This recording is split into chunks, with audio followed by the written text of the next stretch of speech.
اس نے ساری سنتے اپنا لی، پھر سوچنے لگا اب مجھ میں تو حضور پاک میں کیا فرق رہا، وہ بھی میری طرح بشری ہے۔ جب یہاں تک پہنچا تو اس کا ایمان بھی چلا گیا، وہ نمازیں اس کو تباہی کی طرف لے گئی۔ یہ نماز صورت ہے، اس کے بعد پھر نماز حقیقت شروع ہوتی ہے۔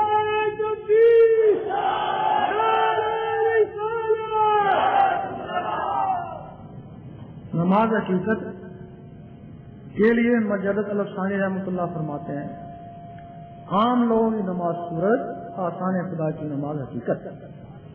آپ فرماتے ہیں ہر آدمی کو چاہیے، مکتوبات شریف میں لکھتے ہیں ہر آدمی کو چاہیے کہ نماز حقیقت کی تلاش کرے۔ نماز حقیقت کے لیے تمہارے کچھ پہلے ارکان ہیں جن کو تم نے فراموش کر دیا۔ تمہارے قرآن مجید کی پہلی ترتیب، پہلے لفظ اللہ ہی ہے، اللہ ہی ہے۔ تمہارا پہلا رکن، اسلام کا پہلا رکن کلمہ ہے، اور کلمہ طیب حدیث شریف افضل ذکر، کلمہ طیب ذکر میں ہے، اور ذکر کے لیے حکم اس سے بیٹھ کے اچھا کرتے لیتے میرا ذکر کرو۔ تمہاری سب سے پہلی جو سنت ہے حضور پاک کی وہ غار حرا ہے۔ کہ غار حرا میں آپ کیا کرتے، جا کے سو تو نہیں جاتے تھے، وہاں اللہ کا ذکر کرتے۔ تمہاری پہلی مسلمانی اللہ کا ذکر ہے۔ نمازیں تو کئی سال کے بعد نازل ہوئی، مسلمان ہو گئے تھے، یہ تو شب معراج میں کئی سال بعد اتری۔ اس سے پہلے مسلمان کیا کرتے تھے؟ ہر وقت ذکر الہی کرتے تھے، ہر وقت ذکر الہی کرتے، ذکر الہی سے ان کے سینے منور ہو گئے۔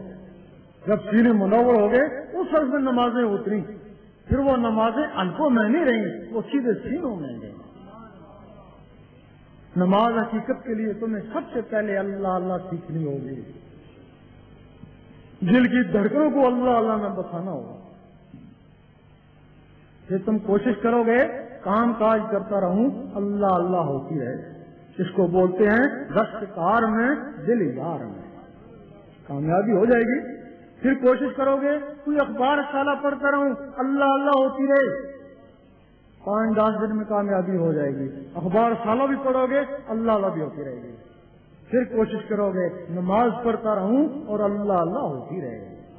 اس وقت زبان کہے گی کہہ دے اللہ ایک ہے، دل کہے گا اللہ اللہ، زبان کہے گی اللہ صمد، دل کہے گا اللہ اللہ، لامی عاہد و لامی ولد، دل کہے گا اللہ اللہ۔ زبان اقرار کر رہی ہے، دل تصدیق کر رہا ہے اور جسم عمل کر رہا ہے۔ زبان ذکر مفصل میں اور دل ذکر مجمل میں۔ زبان دلیل سے منوا رہی ہے کہ کہہ دے اللہ ایک ہے، دل بغیر دلیل کے مان رہا ہے کہ اللہ ہی اللہ۔ زبان کا تصرف ہے، امریکہ سے بولتے ہیں یہاں سنتے ہو، یہ زبان کا کمال ہے، اور اس دل کا کمال ہے، یہاں گونجتا ہے، عرش مولا والے سنتے ہیں۔ تمہاری اس نماز کو یہ دل عرش مولا میں پہنچائے گا، وہ نماز مومن کا معراج ہے۔ اس کے بعد پھر ولی کی نماز شروع ہو جاتی ہے جس کو بولتے ہیں نماز عشق۔ ایک دفعہ مجدد الافسانی رحمۃ اللہ مسجد میں گئے، دیکھا ایک آدمی سو رہا ہے، سوچا شاید نماز پڑھ کے سویا ہوگا، پھر گئے سو رہا ہے۔ آپ اصل سے مغرب تک مسجد میں رہتے، مغرب کی اذان ہو رہی ہے اور وہ سو رہا ہے۔ آپ فوراً اٹھے، برہم ہوئے، جگایا اٹھ یا نماز پڑھ یا مسجد سے نکل جا۔ فوراً اٹھا، وضو کیا، جماعت کھڑی ہونے والی تھی، بلند آواز سے کہا امام صاحب رک جائیں۔ امام صاحب رک گئے۔ اس نے نیتی دور کا سنت وقت فجر، دیکھتے ہیں فجر کا سما ہو گیا۔ پھر اس نے زور کی نماز پڑھی، پھر زور کا سما ہو گیا، وہ جماعت والے دیکھتے ہی رہ گئے۔ پھر اس نے عصر کی نماز پڑھی، راوی لکھتا ہے سورج واپس لوٹ آیا۔ اس وقت اس نے کہا مجدد صاحب آپ تو سادے نظر تھے، بہتر تھا مجھے جگانے سے پہلے میرا حال دیکھتے، میں تو اسی کے پاس تھا جس کی تم نمازیں پڑھتے ہو۔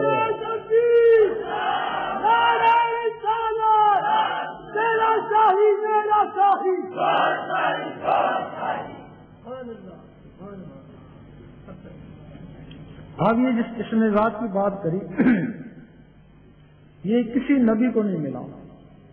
بنی اسرائیل کے سارے نبی ترستے رہے کہ ہم کو اس میں ذات ملے، کسی نبی کو نہیں ملا۔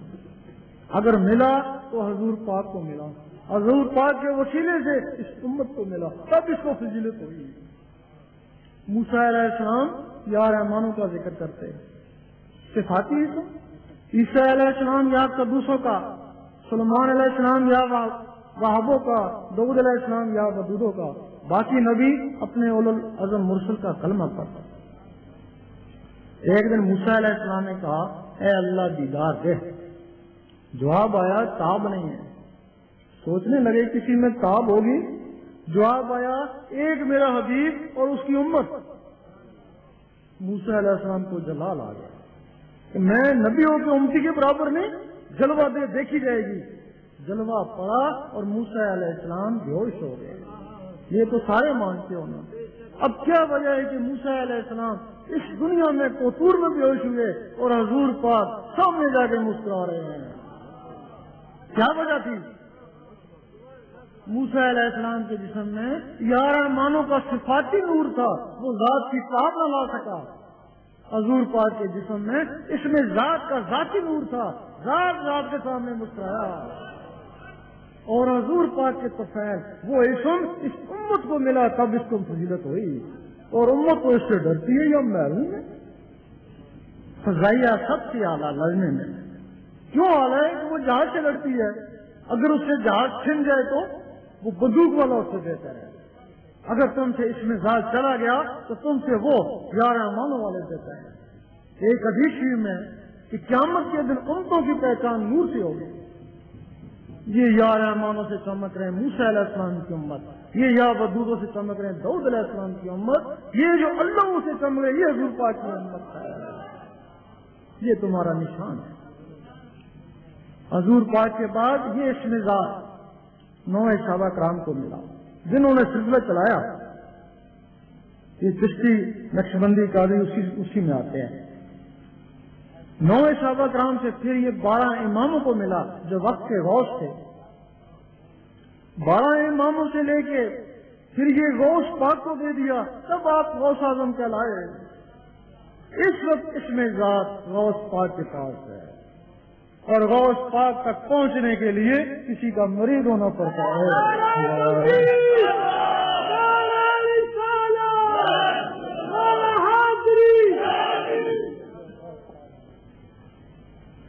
اور یہ ایسا اس وقت تک غوث پاک کے پاس رہے گا جب تک مہدی علیہ السلام نہیں آتے۔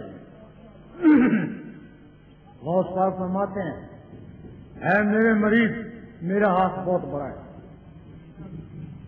فرماتے ہیں کہ میرا مریض ایک دفعہ ہو گیا، جیسا بھی ہے مرتے وقت ایمان سے جائے گا۔ آپ فرماتے ہیں میرا مریض کون ہوگا؟ میرا مرید وہی ہوگا جو ذاکر ہوگا۔ پھر فرماتے ہیں بہجت الاسرار میں کہ میں ذاکر اسی کو مانتا ہوں جس کا دل اللہ اللہ کرے، ورنہ یہ زبانی طور پہ تو طوطا بھی اللہ اللہ کر لیتا ہے۔ ادھر حدیث ہی کہ جس کا مرتے وقت زبان پہ کلمہ ہوگا بغیر حساب کتاب کے جنت میں جائے گا۔ حدیث اور آپ کا قول ٹکرا گیا۔ آپ نے 70 مرتبہ اللہ سے وعدہ لیا ہے کہ میرا مرید ایمان کے بغیر کبھی نہیں جائے گا۔ لوگ کہتے ہیں ہم کو کلمہ تو آتا ہی ہے تو مطلب پڑھ لیں گے، لیکن یہ بھی پتا کہ مرنے سے پہلے ہی زبان بند ہو جائے گی۔ ہزاروں میں کسی ایک کا سنتے ہیں کہ مر بھی رہا تھا اور کلمہ بھی پڑھ رہا تھا۔ حضرت امام راضی رحمت اللہ ایک بزرگ ہو گزرے ہیں، بہت بڑے عالم تھے۔ انہوں نے اپنی زبان کو کلمے سے تر کیا ہوا تھا، سوتے رہتے تھے زبان کلمہ پڑھتی رہتی تھی، لیکن جب وہ باتوں میں لگتے تو زبان ادھر لگ جاتی۔ موت کا وقت آیا، شیطان نے سوچا ہے کہ یہ جنتی کلمہ پڑھتے جائیں گے بغیر حساب کتاب کے جائیں گے، چلو اتنا تو کر دوں کہ حساب کتاب ان کو ہو۔ وہ آیا آ کے پوچھنے لگا بتاؤ تم نے رب کو کیسے مانا، کوئی دلیل دو۔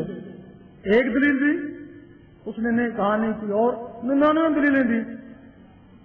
اس کا مقصد یہ تھا کہ دلیلوں میں ان کی جان نکل جائے، کلمہ نہ پڑھ سکیں۔ ادھر حضرت نجم کبریٰ دیکھ رہے تھے، دور سے پانی کا چھینٹا مارا اور کہا اے نادان، تو کہہ دے کہ میں نے بغیر دلیل کے رب کو مانا اور کلمہ پڑھ، اور 3 دفعہ